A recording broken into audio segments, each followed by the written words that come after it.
Muy bien, ahora vamos a presentar al doctor José Medina, es su colega, Sí, urólogo, claro. y vamos a hablar de los cálculos renales, o sea, es un programa especial para mí. Para ti. Claro, porque claro. esa es la única herencia que me han dejado mis dos padres. Así como yo tengo mi cálculo en la vesícula, Yo tú tengo mis tienes tu cálculos cálculo en la renales, riñón, así que acá... pero lo mío sale. Los que hace el doctor también salen. Al natural sale. Yo tomo mi agüita, mi colita de caballo, ¿no? Mi chancapiedra, y a veces mi chelita y ¡fruc! Se me va. Pero lo importante es saber que, bueno, los cálculos renales son un tema frecuente en la población desde jóvenes. O sea, no es cuestión de... Ahí ya no es adulto mayor. ¿Usted Ahí le dio alguna vez un cólico renal? No, paso. Dios no quiere. Paso. Ay, ay, ay. Ay, ay, ay. No, son muy dolorosos. Es recontra archi doloroso. Doctor, ¿cómo está? Muy buenas tardes. Buenas tardes, gracias por la invitación. Doctor Tejada, gusto verlo. El gusto es para mí, doctor. ¿Qué tal? A ver, doctor, ¿quiénes sufrimos más de cálculos renales? ¿Quiénes estamos propensos a sufrir de cálculos renales? Bueno, como bien dice el doctor Tejada, eso no es ya definitivamente una enfermedad de pacientes mayores, ¿no? Más bien es al revés, es una enfermedad de pacientes jóvenes. El pico de máxima frecuencia es en los 30 años y habitualmente es más frecuente en varones que en mujeres. Y repite, un rango de ¿no? 2 a 1. ¿Por qué? Y repite. ¿Menos agua?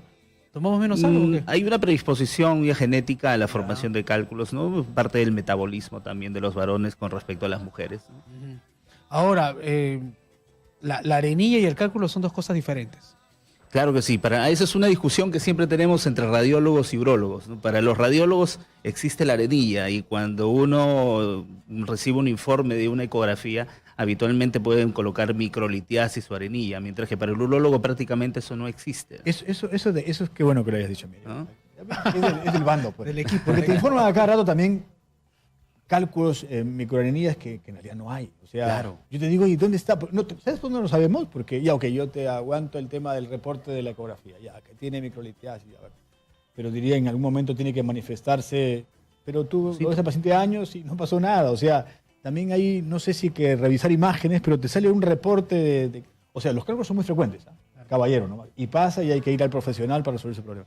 Pero también hay un sobrediagnóstico de imágenes Así es. que a los médicos a lo mejor los induce a una mala práctica. Porque hay pacientes que te reportan cálculos Claro. y arenilla que yo coincido con otros medidas que No, nos ponemos de ese lado.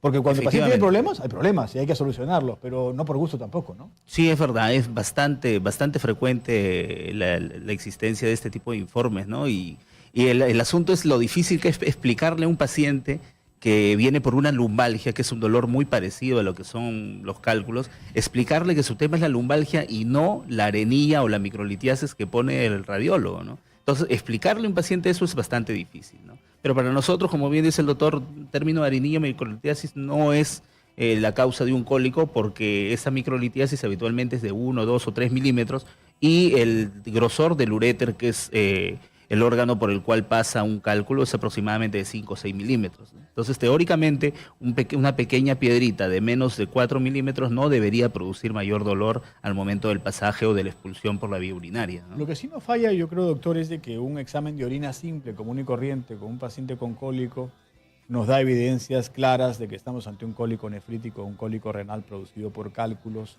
por la presencia de sangrado, por la presencia de detritos celulares y qué sé yo, en las cuales más bien hay que encontrar soluciones al paciente, porque nosotros, a los urólogos, como usted calificado, lo buscan porque de pronto este paciente terminó en una sala de emergencia y le decimos cuál es la solución, ¿no? Vamos a esperar, como hablaba Daniel, oye, no, a mí, el mío sale solo, pero hay muchos que no salen solos, entonces ahí entra ya el trabajo del especialista.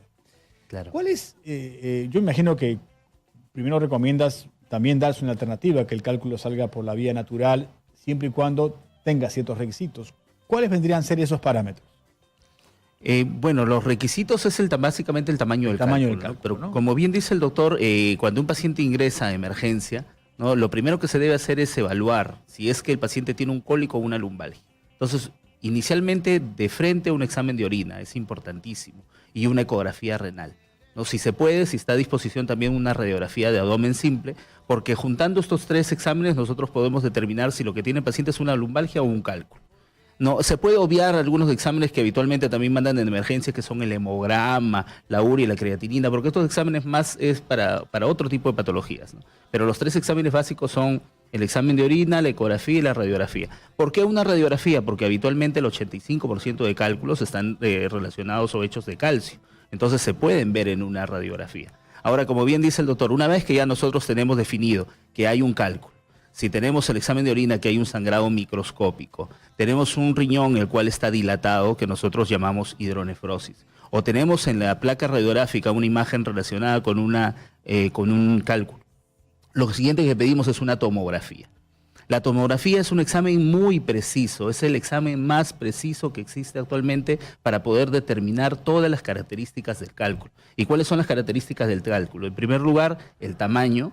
En segundo lugar, la localización. Y en tercer lugar, la consistencia del cálculo, ver qué tan duro es el cálculo. Y según estos 3 parámetros es que ya podemos hacer lo que dice el doctor. ¿Cuál es nuestro manejo del cálculo? Lo podemos dejar pasar o lo podemos observar si es que un cálculo tiene, en primer lugar, menos de 4 milímetros. En segundo lugar, si el cálculo está en el uréter se puede decir, de la mitad del uréter hacia abajo, para que lo entiendan mejor, ¿no? Y en tercer lugar, la consistencia del cálculo. Si tiene menos de 1000 unidades Hanfield, le llamamos nosotros la densidad que tiene una imagen de cálculo en una tomografía, este cálculo se puede denominar de cierta forma un cálculo blando y por lo tanto puede ser expulsado a través de la vía urinaria. Ahora, yo tengo una pregunta para los dos. Pues los dos son urólogos. A ver, usualmente el cálculo renal o la arenilla, ¿no? Se detecta después de este proceso de cólicos y dolores que te llevan pues de emergencia, y a través de los exámenes que ustedes están refiriendo se detecta que está sufriendo de cálculos, ¿no? Pero hay algunos síntomas que más o menos me podrían a mí ayudar a predecir que posiblemente sea un paciente con cálculos renales. Es muy difícil, ¿no? Como dices tú, básicamente... Yo, por ejemplo, aprendí a detectar mis cálculos, mi arenilla. Por ejemplo, yo le digo una. Este dolor de espalda. Entonces, tú estás durmiendo tranquilo, de noche a la mañana tienes un fastidio en la espalda, al lado izquierdo, al lado derecho, ¿no? Y luego como unos pequeños punzones. Y luego sí te vas y orinas y un poco recargado, ¿no? Por ejemplo, me estaba aplicando la vitamina C hace unos días, ¿no? Y me he dado cuenta que el color de mi orina está más fuerte, ¿no? Y yo sé pues que la vitamina C te produce cálculos o arenillas. No es recomendado para pacientes que sufren cálculos de arenilla, ¿no? Entonces, esos son, por ejemplo, los síntomas que yo tengo. Entonces, ¿qué yo hago automáticamente? Cuando yo ya siento este tipo de molestias, yo agarro y me compro mi cola de caballo, mi chancapiedra, y comienzo a tomar más agua de lo normal, ¿no? Si tomo 2 litros de agua diario, pues me meto 4, una cosa así, ¿no? Y el proceso se me va. Incluso hasta me da un poquito de, siento calentura. Yo he aprendido a detectar esos síntomas, no sé si estoy bien, ¿no? Pero he aprendido a detectar esos síntomas con el tema de mis arenillas, que es, obviamente, cada cierto tiempo me da, ¿no? Claro.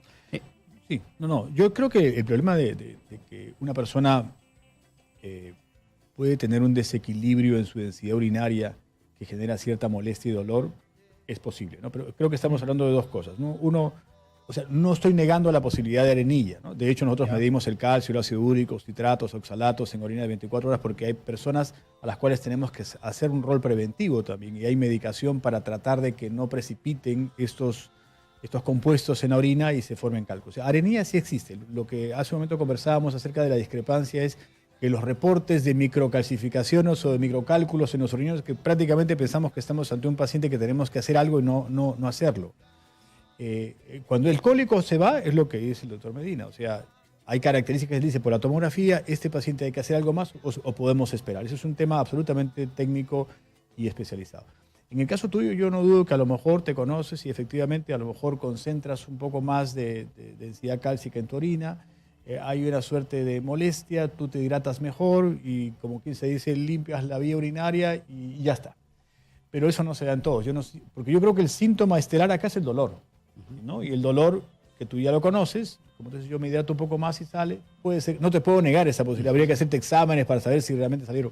Y bien que lo has solucionado de esa manera, pero en muchos pacientes estos cálculos atrapados en un lugar, como dice el doctor Medina, en la parte superior, más grandes de 4 milímetros, con gran densidad, ya merecen un tratamiento, inclusive ya no de observación, porque ese riñón se puede dañar. Y yo ahí hago la pregunta, doctor Medina, ¿cuánto esperar a un paciente que está en ese borderline para hacer una intervención para resolver este problema? ¿Y qué soluciones hay? Que es lo importante, ¿no? Claro, cuando nosotros decidimos ya la observación de un cálculo renal, entonces no solamente es observación, sino también ayudamos a esto con un tratamiento. Claro. Entonces, el uréter es un tubo que aproximadamente tiene 30 centímetros de longitud. Entonces, si el cálculo se encuentra en los 10 últimos centímetros, nosotros podemos ayudarle a la expulsión de ese cálculo con un medicamento que se llama alfa bloqueadores, que justamente son los mismos medicamentos que utilizamos para mejorar los síntomas prostáticos. ¿Y cuál es la lógica de esto?